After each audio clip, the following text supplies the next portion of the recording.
이 사건 탄핵 심판 청구는 피청구인이 작년 7월 31일 방통위원장으로 임명된 후 공영방송 임원 후보자 선정과 임명 안건을 의결한 바 있는데, 임명 하루 만에 탄핵 소추가 발의되고 그 다음날 의결되어 권한 행사가 정지된 사건과 관련하여 피청구인이 과연 헌법과 법률을 위반했는지, 그 위법성이 중대한지, 국회 입법권 남용이 아닌지 여부가 쟁점이 되는 사건입니다.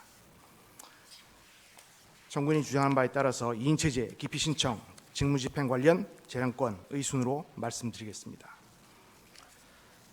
청구인은 피청구인이 방통위가 상임위원 5인으로 구성되는 것을 전제로 제국의원 과반수의 찬성으로 의결하게 된 방통위법을 위반하여 심의 의결하였으므로 위법한 행위를 했다고 주장하고 있습니다.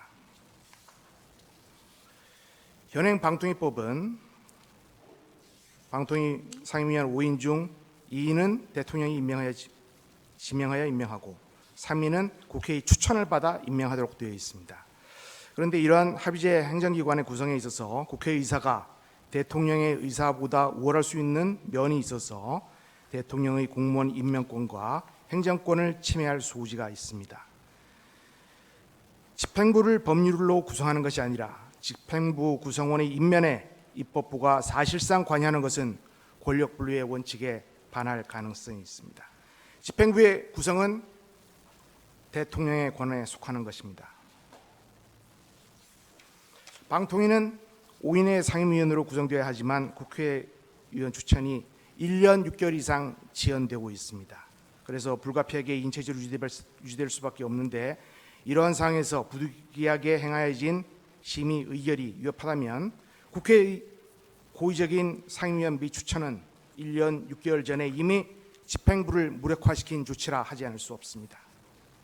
현재 청구인은 방통위 상임위원 3인을 추천할 헌법상 법률상 의무를 위반하고 있습니다. 만약 제가 방통위 상임위원 추천권 불행사 부작위 위헌 확인 소송을 제기한다면 100% 승소할 것이라고 생각합니다. 방통위에서는 국회를 상대로 5인 체제의 구성을 위한 상당한 노력을 기울였습니다. 이 점에 대해서는 제가 준비 서면에 상세히 기재한 바 있습니다. 지난번 변론에서 소장님께서는 방통위가 권한쟁의 등 다른 법률 절차를 적극적으로 취하지 않은 것이 문제가 아닌가 하는 지적을 하셨습니다. 하지만 행정부처가 국회를 상대로 권한쟁의 심판을 청구하는 것은 쉬운 일이 아닙니다. 국회로부터 상당한 불이익을 감수해야 하기 때문입니다. 특히 방통위원장에 대하여 연달아 탄핵 소추를 발의하고 있는 상황에서 방통위는 더욱 곤란한 입장에 있습니다. 행정기관에 불과한 의뢰 위치에 있는 방통위가 국회를 상대로 권한쟁의 심판 청구를 하는 것은 용이한 선택지가 아닙니다. 올해 방통위 소송 비용은 0입니다. 국회에서 전액 삭감했습니다. 현행 방통위법이 의사 정족수를 규정하지 않고 의결 정족수만 규정한 것은 정파적 이해관계 등으로 인해 방통위 위원 간의 합의가 이루어지지 않는 경우에도 정부의 방송통신 기능이 유지될 수 있도록 의결을 가능하도록 한 것입니다.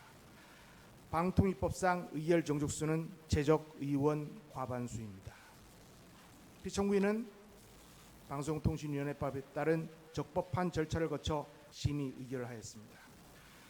국회법 54조는 의사 정족수를 제적의 5분의 1 이상으로 규정하고 있고, 방통위법 외에도 감사원법, 국가인권위원회법 등 제가 찾은 것만 해도 7, 8개 이상의 법률에서 회의체 의사를 결정함에 있어서 의사 정족수는 규정하지 않고 의결 정족수만 규정하고 있습니다. 다른 행정기관에 있어서 정원의 과반수에 미달하는 제적 의결 사례를 찾기 어려운 것은 다른 기관에서는 방통위 상임위원을 추천하지 않는 청구인의 행정복 무력화 시도가 있지 않기 때문입니다. 5명 중 3명, 60%의 상임위원이 1년 6개월 동안 청구인의 고의적 부작위로 임명되지 않고 있는 것이 현실입니다. 하급심 판결 중에 위협하다는 행정법원 판결이 2-3개 있습니다. 적법하다는 남부지법 판례도 있습니다. 그런데 하급심 판결이 헌재에 영향을 끼치는 것은 꼬리가 몸통을 흔드는 격이라 하지 않을 수 없습니다. 사법이란 구체적 쟁송을 전제로 헌법과 법률에 의하여 신분이 독립된 법권에 의하여 무엇이 법인가를 선언한 자구입니다. 법률의 해석이란 법규가 가지는 의미란 내용을 명확하게 확정하는 것입니다. 법률은 그것이 성립함으로써 입법자의 의사를 떠난 객관적인 것이 되는 것입니다. 법률 해석은 문헌 해석, 물리 해석이 기본이 되어 있는 것이고 입법 취지를 오해하여 명문의 규정을 벗어나는 해석을 하여서는 곤란합니다. 물리 해석상 논란이 없음에도 물리 해석을 뛰어넘어 목적론적 해석을 하는 것은 법 해석의 일반 원칙과 부합하지 않습니다.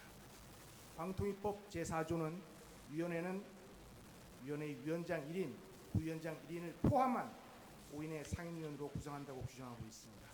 위원회의 상임위원회는 위원장이 당연히 포함됩니다.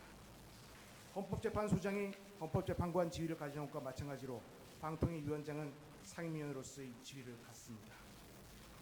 방통위법 13조 제2항에 의하면 위원회 회의는 제적의원 과반수의 찬성으로 의결한다고 되어 있어 의결 정족수는 규정되어 있지 않은 반면에 의결 정족수는 규정되어 있지만 의사 정족수는 규정되어 있지 않습니다.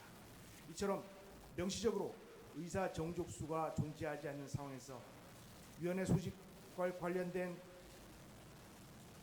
위원회 회의 소집과 관련된 조항에 불과한 13조 1항에서 의사 정족수를 유추해서 상임위원 3인이 있어야만 적법한 회의가 구성된다고 해석하는 것은 독단적인 견해라 하지 않을 수 없습니다. 법률 해석을 함에 있어서 보충적 해석, 충전적 해석이 필요할 경우가 있습니다. 그러나 물리 해석을 뒤엎을 권한이 있는 것은 아닙니다. 만약 그러하다면 법문이 헌법에 위반된다는 이유로 헌법재판소에 위헌법률 심판 제청을 하고 헌법재판소의 결정을 기다려야 할 것입니다. 법률의 제정은 입법부 국회의 고유한 권한입니다. 헌법 103조는 법관은 헌법과 법률에 의하여 그 양심에 따라 독립하여 심판한다고 규정하고 있습니다. 법관은 법률에 의하여 재판을 하는 것이지 법률에 반하여 재판을 하여서는 안 됩니다. 본건에서 논란되고 있는 제적은 현재 위원회에 적을 두고 있는 것을 의미합니다. 청구인은 정원의 개념과 제적의 의미를 혼돈하고 있습니다. 방통위법 4조에 의하면 방통위는 위원장 1인, 부위원장 1인을 포함한 5인의 상임위원으로 구성되고 5인의 상임위원이 모두 임명된 경우에 제적위원은 5인이 되는 것입니다. 방통위법 7조에 의하면 결혼이 생겼을 때에는 지체 없이 보궐위원을 임명하여야 한다고 되어 있는데 이는 일정 경우에 제적위원 5인이 아닌 경우에도 존재하고 있음을 의미한다고 할 것입니다. 의사 정족수와 의열 정족수에 대해서는 제가 2회에 걸쳐서 도표로 만들어서 제출한 바 있으므로 참고해 주시기 바랍니다. 국회 추천 몫으로 남겨진 3인의 상임위원을 충원하지 못하는 것은 국회에서 상임위원을 추천하지 않았기 때문입니다. 23년 11월 최민희 의원이 사퇴한 후라도 국회에서 3인의 상임위원을 추천하였다면 방통위는 5인 체제로 완성되었을 것입니다.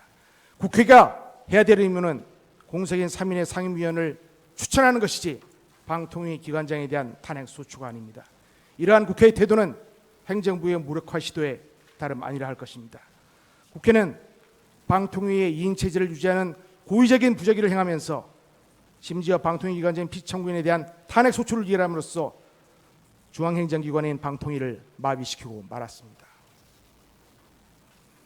지난번 소장께서 말씀하신 임기의 불일치에 대해서 말씀드리겠습니다. 일반적으로 정부직 공무원에게는 임기가 없지만 방통위 상임위원회는 임기가 3년으로 규정되어 있습니다. 대통령 임기가 5년이고 방통위 임기가 3년이기 때문에 정권 교체가 된다면 여야 비율이 3대2가 아닌 2대3으로 역전되는 경우가 발생할 수 있습니다.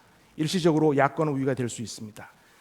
임기제 공무원의 경우에는 임기제를 도입한 취지에 따라 임기가 유지되는 것이 바람직하지만 정무직 경우에는 일괄 사퇴하는 것이 바람직하다는 그런 견해가 제기되기도 합니다. 방통위 2기 임기 도중에 정권 교체가 되는 경우 여야 비율이 3대2가 달라지는 것은 정권 교체에 따른 사정 변경이 발생한 것일 뿐 방통위의 입법 취지가 변경되는 것은 아니라고 할 것입니다. 여야의 정권 교체, 상임위원회의 부득이한 사퇴, 임기 시기의 지연 등으로 인해서 여야의 비율이 최초 법안을 상원했을 때와 비교하여 상향한 경우가 발생할 수 있습니다. 이런 경우에는 여야 정치권이 대화 타협으로 입법 당시의 비율을 유지하는 것이 바람직하다고 할 것입니다.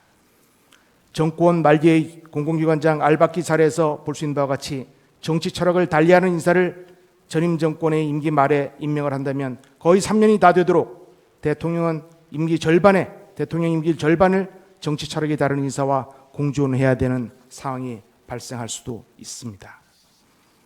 또한 방통위 상임위원회 여야 비율 3분의 2가 반드시 법률로 강제되어야 하는 점에 대해서 말씀드리겠습니다. 저는 반드시 그 비율이 강제되어야 한다는 전제하에서 주장을 하고 있는 것은 아닙니다. 입법자가 방통위 법상 상임위원 구성 비율을 정해 놓았으므로 여야의 비율이 3분의 2가 되는 것이 대통령제를 채택한 우리의 헌법 정신에 비추어 바람직하다고 할 것입니다. 방통위 상임위원 임기 중 정권 교체가 발생한 경우에 순차로 임기가 만료되는 상임위원을 비율에 따라서 조정하는 것이 자연스럽다고 할 것입니다. 순차로 교체하는 것이 무리 없는 정권 교체의 과정이라고 이해할 수 있습니다. 작년 11월 12일 법사위원장이 이 헌법재판소 대심판장에 출석하여 본인이 방통위법 제정에 참여한 바 있는데 방통위법상 여야 3대 2의 비율은 인정하는 것이 좋겠다고 발언한 바 있으며 그 이후에 관례로 굳어져 있다고 언급한 바 있습니다. 기피 신청에 대해서 말씀드리겠습니다. 청구인은 피청구인이 자신에 대한 기피 신청이 있었음에도 불구하고 심의 의결함으로써 방통위법을 위반했다고 주장하고 있습니다. 그러나 방통위 제적위원이 2인인데 한 명에 대한 기피 신청을 한다는 것은 기피 신청권의 남용에 불과한 것입니다. 이 점에 대해서는 더 이상 나아가 살필 필요도 없다고 할 것입니다. 한편 청구인은 피청구인에게 공정한 심의 의결을 기대하기 어려운 사정이 있었음에도 안건의 심의 의결을 회피하지 아니한 임의규정 위배가 위법이라고 주장하고 있습니다. 임의규정 위배를 위법이라고 주장하는 청구인의 주장은 전혀 이유 없다고 할 것입니다. 한편 청구인이 조금 전 MBC 지키기에 몰두하고 있다는 그러한 인상을 저는 강하게 받았습니다. 청구인은 피청구인이 과거 문화방송에 재직했을 때 있었던 사유를 들면서 탄핵 소추가 불가피하다고 주장하고 있으나 직무 집행 중의 행위에 속하지 아니한 것입니다. 피청구인이 작년 7월 31일 방통위원장으로 취임하기 이전에 일어난 일을 가지고 직무와 전혀 무관한 일을 가지고 주장하는 것은 탄핵 사유에 해당하지 않습니다. 더 이상 나아가 살필 필요도 없습니다. 또한 청구인이 주장하는 바는 피청구인의 표현의 자유, 양심의 자유를 비난하고 왜곡하는 주장하면서 헌법 수호의 의지가 없다고 폄하하고 있습니다.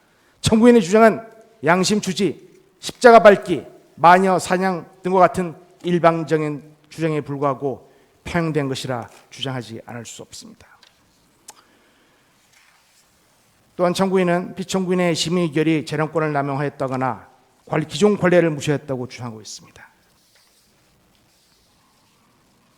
청구인은 피청구인이 방송에 관한 전문성과 사회 각 분야의 대표성을 고려하여 이사를 선임하도록 한 방송법 등을 및 관례를 무시한 채 5인의 상임위원이 모두 임명되기 전에 피청구인을 포함한 2인의 상임위원만으로 졸속으로 이사 선임 및 안건 선임 안건을 의결하였다고 주장하고 있습니다. 방통위 상임위원의 임명 처분은 광범위한 재량권이 인정되는 것입니다. 방통위법 등에는 구체적인 선임 절차 및 기준에 관하여 구체적인 근거 규정을 마련해 놓고 있지 않습니다.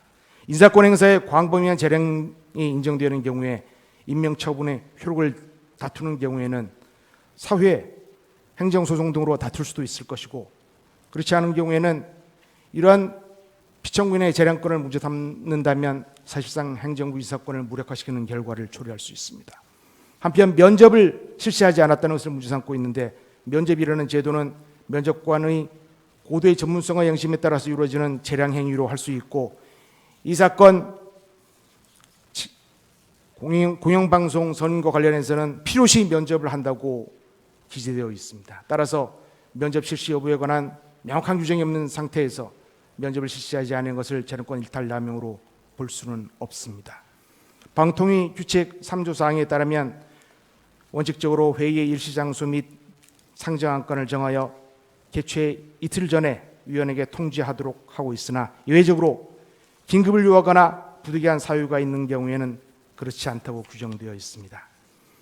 피청구인이 작년 7월 31일, 8월 12일 및 8월 말일에 각 임기가 만료되는 이사들의 후임을 선임하고 추천하는 행위가 재량권을 일탈 또는 남용하였다고 볼 수 없습니다. 청구인은 피청구인이 국회에서 후임 상임위원을 추천할 때까지 기다려야 한다라고 주장하고 있으나 지금 기다린 지가 1년 6개월이나 지났음에도 불구하고 5인 체제로 구성되지 않고 있습니다. 헌재 결정에 의한 상당 기간을 동원했음이 명백합니다. 국회는 1년 6개월이 지나도록 상임위원 3인을 추천하지 않고 있습니다. 이러한 국회 규칙사로 인해서 2인 체제가 유지되고 있고 이러한 상황에서 청구인이 피청구인을 탄핵 소추하는 것은 부당하다고 할 수 있습니다. 또한 청구인은 의사에 관한 결정에 대해서 방청의 자유를 보장하지 않은 것이 위법하다고 주장하고 있으나 인사에 관한 회의에서 공개를 하는 경우는 없는 것으로 알고 있습니다. 한편 청구인은 피청구인이 졸속 심의를 했다라고 주장하고 있습니다. 심의 기록이 1600페이지라 하더라도 1000페이지는 입증 자료에 불과하고 600페이지 정도가 80여 명의 자료입니다. 피청구인은 방송 관련 업무에서 30년 이상 근무했기 때문에 방송 관련 인사의 대부분을 알고 있습니다. 피청구인이 24년 7월 4일 지명 통보를 받고 방통위 업무에 관한 깊은 관심을 가지고 언론에 나온 기사를 검색하였습니다. 피청구인은 방통위원장으로 임명될 경우에 가장 시급한 일이 임기가 임박한 공영방송이사의 선임이라고 생각하고 공영방송이사 지원자의 국민 의견 수렴 기간 중에 지원자의 지원서, 언론 기사를 검색하면서 지원한 후보자에 관한 내용을 알아보았습니다. 따라서 이런 과정을 거친 공영방송이사 선임에 관한 심의결의 출속이라는 청구인의 주장은 전혀 사실이 아닙니다. 중대성에 대해서 말씀드리겠습니다. 피청구인은 고의적으로 헌법이나 법률을 위반하여 이 사건 심의결에 이른 것이 아닙니다. 피청구인은 방통위에서 외부 자문을 거친 결과 비록 방통위법상 정원이 5인이라 하더라도 제적이 2인 상태에서 심의결이 위협하지 않다는 복수의 법률적 의견을 참고하여 이 사건 심의 의결에 이르게 된 것입니다. 또한 제적 2인 상태가 지속되고 있었고 언제 상임위원이 추천되어 임명될지 알 수 없었기 때문에 시일에 대한 확신이 없었기 때문에 그렇기 때문에 임기가 임박한 공영방송인사를 추천 또는 임명하였고 이것이 피청구인에게 부여된 마땅히 해야 할 소명이고 임무라고 생각하였던 것입니다. 하급심 판결 중에 행정원 판결 중에 위협하다는 판례가 두세 개 있는 것으로 알고 있지만 그 판결에서는 의사 정족수를 규정하지 않은 외국의 입법례를 마치 우리나라의 법과 동일한 것으로 잘못 기재한 오류가 있고 다수의 원리에 대한 오해가 있는 것으로 보입니다. 제적 과반수란 법률의 문헌이 명백히 존재함에도 불구하고 목적론적 해석을 함으로써 방통위 심의결이 위협하다는 취지의 판결은 법률의 해석 적용을 넘어선 새로운 법 창조의 다름 아닙니다.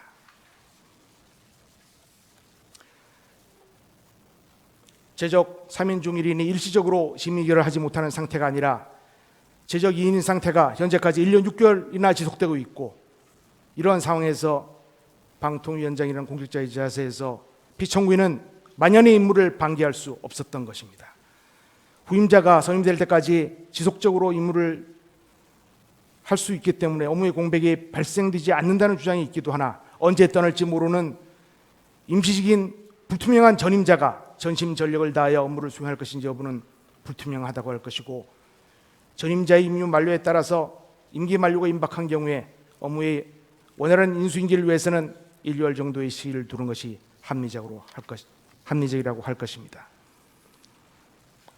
청구인은 피청구인에게 방송작 의도가 있다고 주장하고 있지만 피청구인이 12일 또는 30일밖에 남지 않은 공영방송이사를 임명 및 선임한 것이 방송작 음모라고 주장한 것은 청구인의 일방적인 주장에 불과한 것입니다. 그러면 언제까지 기다려야 하는지 묻지 않을 수 없습니다. 만일 피청구인이 8월 12일까지도 후임 인사를 임명하지 않았다면 오히려 부여된 임무를 유기했다는 직무유기의 비판을 받을 수도 있는 것입니다. 국가배상법과도 비교해보면 어떤 행정처분이 항고소송에서 취소되었다 하더라도 그 판례에 의하여 당해 행정처분이 곧바로 공무원의 고의 과실로 인한 것으로서 불법행위를 단정할 수는 없다고 할 것입니다. 현재 방통위의 현안 과제로는 방송법상 방송사 재허가, 재승인 등 진행 불가로 인한 국민의 시청권의 침해, 사업자의 위법행위에 대한 제재 지연으로 인한 국민의 피해 전가, 입법 공백 장기화로 제도 시행 지연, 국민의 권익 침해와 방송통신 산업계 위축 등 상당한 문제점이 있습니다.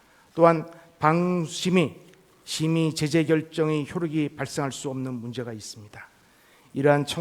그러함에도 불구하고 3인의 상임위원을 추천하지 않은 국회의 태도는 행정부의 무력화 시도라고 할 것입니다. 법의 평양을 보더라도 헌법 질서의 수호 관점에서 법 위반 행위의 중대성과 파면 결정이라는 효과사의 법의 평양을 하더라도 탄핵을 정당화할 만한 불법의 정당성이 있다고 보기 어렵습니다. 피청구인이 자유민주적 기본 질서를 역행하고자 하는 적극적 의사를 가지고 있었다거나 법칙과 원리를 근본적으로 문제 삼는 중대한 위반 행위를 하였다고 인정할 사유가 전혀 없습니다. 입법권의 남용에 대해서 말씀드리겠습니다. 국회는 피청구인에 대하여 국무위원급으로는 유례가 없는 3일 연속 청문회를 개최하였습니다. 탄핵 소추를 의결한 이후에 과방위 위원들은 방통위를 찾아가 현장 검증을 하면서 증거를 수집하자고 했고, 방통위를 상대로 그 이후에 방송작 관련 청문회를 3회에 걸쳐 실시하였고 피청구인을 증인으로 채택하였습니다. 증인이 출석하지 않자 동행명령장을 발부하여 국회 모욕죄로 고발하겠다는 태도를 보였고, 피청구인에 대한 감사원 감사 요구안을 의결하였습니다. 이러한 국회의 태도는 일반 징계 사건에서도 보기 어려운 심각한 권한의 남용이 아니라고 볼 수 없습니다. 국회는 이동관 위원장, 김홍일 위원장, 이상인 권한대행에 대한 지속적인 탄핵소추와 급기야 피청구인에 대한 탄핵소추 의결을 하기 이르는데, 이런 것은 입법부에 의한 탄핵소추권의 남용이라고 하지 않을 수 없습니다. 이러한 행위가 자율권이라는 또는 관례라는 말로 포섭되지 않기를 바랍니다. 헌법재판소는 그동안 국회의 자율권을 존중하여 가급적 국회 업무에 관하여는 조심스러운 태도를 보여왔습니다. 그러나 최근 발생하는 국회에서의 업무 처리는 자율권의 내용으로 포섭시키기에는 한도를 넘는 경우가 많습니다. 다수의 지배라는 민주주의 원칙은 법치주의라는 잣대에 의하여 제약되는 것이 입헌주의의 원칙이라고 할 것입니다. 입법권의 남용은 결국 국가란 지배계급이 도구로 하는 태제를 다시 한번 생각하게 하는 계기를 만들어주고 살아남기 위하여 정글의 법칙에 대한 자발적 굴종을 강요하는 것에 다름 아닙니다. 깃털도 많이 쌓이면 배를 가라앉히게 하고 가벼운 물건도 많이 실으면 술의 축이 무너지며 여러 사람이 입은 무쇠도 녹이고 여러 사람의 비방이 쌓이면 뼈도 녹는다고 합니다. 최근 국회에서 행해지고 있는 권한의 남용은 지금까지 누구도 상상하지 못한 문자 그대로 헌정사의 유례가 없는 사태가 아닐 수 없습니다. 당파적 이익을 추구하는 것이 아니라면 결코 일어날 수 없는 일이 발생하고 있습니다. 탄핵 심판 절차는 직무집행에 있어서 중대한 위헌 위법 행위를 한 공직자를 파면함으로써 헌법의 규범력을 확보하는 규범적 심판 절차입니다. 그러나 탄핵 제도가 정치적 무기 내지 악용의 수단으로 적용되면 법치주의의 위기를 초래하고 사법 시스템의 정상적 작동이 지장을 받게 됩니다. 청구인의 입장에서 피청구인의 24년 7월 30일 심의 의결이 위협부당하고 판단했으면 원고 적격을 가진 사람이 행정소송을 통하여 다툴 수 있습니다. 또한 오인체제가 이루어졌을 때 직권 취소하는 방법도 고려할 수 있습니다. 이 사건 탄핵 심판 청구는 소추는 다수당이 공정하지 아니한 정파적 이익에 매몰되어 탄핵 소추권을 남용한 것으로 해석될 수밖에 없습니다. 대의적 책임 추궁의 수단으로 성격을 갖는 탄핵 제도는 의회가 대통령을 중심으로 하는 집행부를 순치 또는 무력화하고 국회에 의해 창출된 정치 구도를 사후적으로 변경하는 의혹을 권력의 정치적 수단이라 정파적 무기로 남용될 위험성을 내포하고 있습니다. 이 사건 탄핵 심판 청구는 정치적 유의에 의하여 합의제 행정기관의 기능을 마비시키려는 의도로 특정 방송사를 지키려는 의도로 진행된 것이라 생각하지 않을 수 없습니다. 청구인의 이 사건 탄핵 심판 청구는 정원과 제적의 개념을 오해하고 의사 정족수를 규정하지 아니한 방통위법의 입법 취지를 오해한 것일 뿐만 아니라 기피 신청권 남용에 해당하는 경우에 각하 사유가 된다는 법리를 오해하고 직무집행 중의 범위에 포함되지 않는 내용을 주장하고 있으며 광범위한 재량의 범위 내에서 이루어진 인사권 관련 심의 의결을 다투는 것으로 전혀 이유가 없다고 할 것입니다. 권력은 남용되기 쉬운 중독이라 할 것인데 이 사건 탄핵 심판 소추는 다수의 폭정에 다름 아닙니다. 중대성의 측면에서 보더라도 탄핵으로 인한 방통위, 국민을 비롯한 피청구인의 손해가 훨씬 중차대하다고 할 것입니다. 피청구인은 방통위 운영과 관련하여 직무를 수행함에 있어 헌법과 법률을 위반하지 않았습니다. 또한 피청구인의 이 사건 심의 의결은 권력 남용으로 인하여 헌법 질서에 미치는 부정적 영향과 해악이 엄중하고 심각하다고 볼 수 없습니다. 따라서 헌법 질서 수호를 위하여 탄핵 심판 청구가 인용되어야 할 하등의 이유가 없다고 할 것입니다. 가사 일부 미흡한 점이 있다고 하더라도 헌법이나 구체적인 법률에 대한 중대한 위반이 있다거나 헌법 질서에 미치는 부정적 영향과 해악이 엄중하고 심각한 경우에 해당한다고 보기 어렵습니다. 현재 우리나라는 민족 정당성을 가진 두 정치 세력이 각자 자신들이 가지고 있는 헌법상의 권한을 극한으로 끌어올려 정면 충돌하고 있는 형국이라고 할 수 있습니다. 입법권과 행정권이 타협 없이 격돌하고 있는 상황인 것입니다. 이러한 상황에서 방통위 및 피청구인은 불이탈을 맞아 방통위 기능이 마비되어 있습니다. 대립하는 정치 세력의 주장을 공평무사하게 판단하여 주시기 바랍니다. 이것이야말로 우리 헌법의 가치를 훼손하지 않으면서 헌법의 절차에 따라 타협 없는 정치 투쟁을 해결하는 유일한 길이기 때문입니다. 사법의 향기는 신선할수록 향기롭고 지체된 정의는 정의가 아니라고 합니다. 시대의 풍랑 속에서 헌법의 등불을 밝히는 헌법재판소의 빛나는 지혜로 우리나라의 민주주의를 이끌어가는 나침판의 역할을 해주시기 바랍니다. 청구인의 이 사건 탄핵 심판 청구를 기약하여 주시기 바랍니다. 경청해 주셔서 감사합니다.